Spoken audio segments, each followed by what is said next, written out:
The nice thing about doing something like downsizing, where it's not being driven by a forced move, is you get to take your time and set a time frame that you want to work in that isn't going to be um, stressful, and can and you get to make it as easy as possible.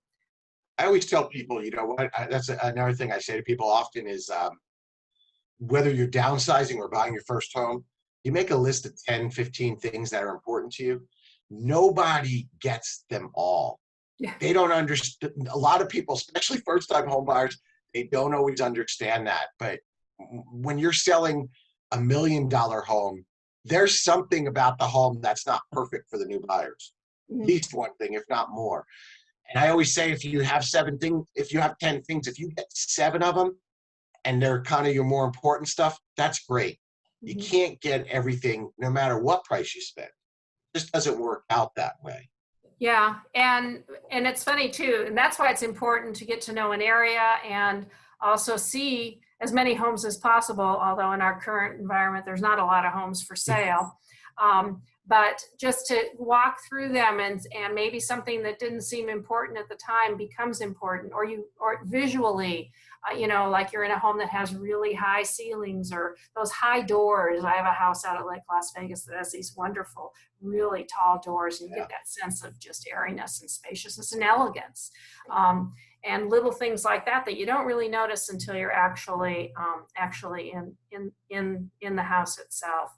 So those things can change too. You make your list, and then sometimes they change, but that's what's so fun about looking for. That was a good point that you made about the openness of homes too, because I mean, forever, since we've been in the business, at least I think, people have always wanted open homes, and I have an open home myself, so we don't have a lot of walls.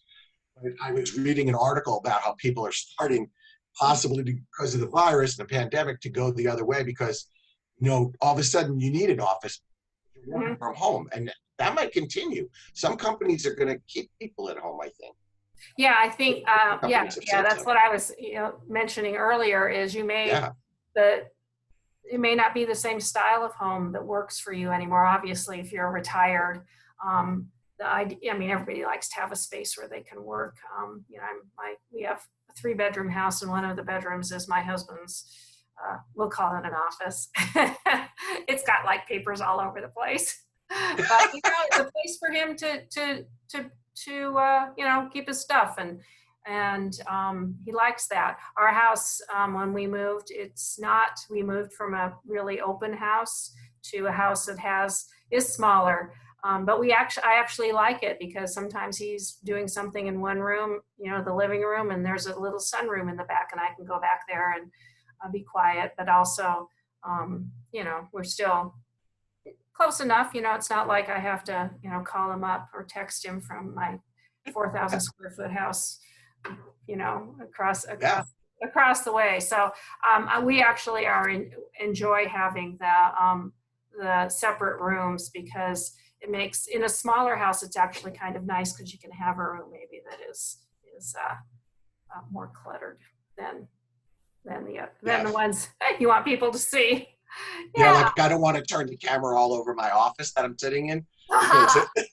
You might see the same thing. Oh, you just like my husband, Andy. But it is nice. You know what? We're all spending so much time at home that it's good to have a little privacy. Yeah. You know what? Even if you get along great with your spouse, and I do, it's still good. Every now and then you need to be in your own head, and you need to be in your own space. Yeah, that's really true.